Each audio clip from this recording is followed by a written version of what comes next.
सभामुख महोदय, सत्तापक्ष प्रतिपक्ष हुँदा सम्भवतः इतिहासमै सबैभन्दा बढी पेलिएको प्रतिपक्ष थियो। पेलिएकाहरूले यसरी पेलेको चाहिँ पटक्कै सुहाएको छैन सभामुख महोदय। र अर्को कुरा, अब हाम्रो कार्यव्यवस्थाको बैठक र प्रतिपक्ष सत्तापक्षको बैठकहरू लाइभ गर्नुपर्ने भयो, किनभने राजनीतिमा इमान भन्ने कुरा हुँदैन रहेछ। त्यहाँ बोलिएका कुराहरू यहाँ आइपुग्दासम्म परिवर्तन भइसक्दा रहेछन् सभामुख महोदय। आज पनि बिहान पनि हामी कार्यव्यवस्थामा बस्छौँ, यो सदनले जान्नुपर्छ, किनभने यहाँ कस्तो देखिराखेको छ भने प्रतिपक्षले मात्रै अवरोध गरिराखेको छ। होइन, हिजो सभामुखज्यूसँग पनि हामी बस्यौँ, आज बिहान कार्यव्यवस्थामा पनि सहमति भयो। सदनमा ब्रेक गर्ने, पेलेर नजाने भन्ने कुरा त सहमति भएका हुन्, तर त्यो कुरा कार्यान्वयन नभएर सभामुखज्यूले हामीलाई पेलेरै लानु पर्यो।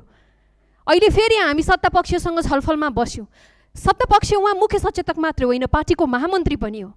उहाँले दिएको कमिटमेन्टको आधारमा हामीले सदन चल्नलाई हामी पनि तयार भयौँ, हामी पनि अवरोध गर्न चाहँदैनौँ। तर यहाँ भित्र आउँदा आउँदै उहाँले रोस्टमबाट आधिकारिक जानकारी नदिने भनेपछि फेरि हामीले यो चाहिँ विरोध गर्नलाई यहाँ हामी आएको।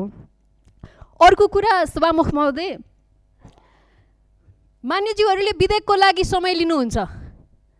हजुरले रुलिङको कुरा गर्नुभयो।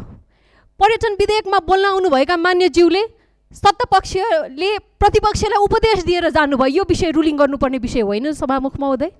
पर्यटन विधेयकमा माननीय जगदीश खरेलज्यूले भनेका कुराहरू के जायज हुन् कि ती विधेयक सम्बद्ध थिए, यो कुरामा यहाँको रुलिङ हुनुपर्ने हो मान्य सभामुख महोदय। त्यसैले यो बाहिर भ्रम सृजना गर्ने प्रयास गरिराखिएको छ। हामीले सदन अवरोध गरेपछि सत्तापक्ष र कार्यव्यवस्थामा टुङ्गाएर आएका थियौँ, तर आज पनि ती कुराहरू कार्यान्वयन नहुने हो भने अब सभामुख महोदयले सबै अनौपचारिक बैठक कार्यव्यवस्थाको बैठकहरू लाइभ गरेर सारा जनताले देख्ने बनाइयोस्।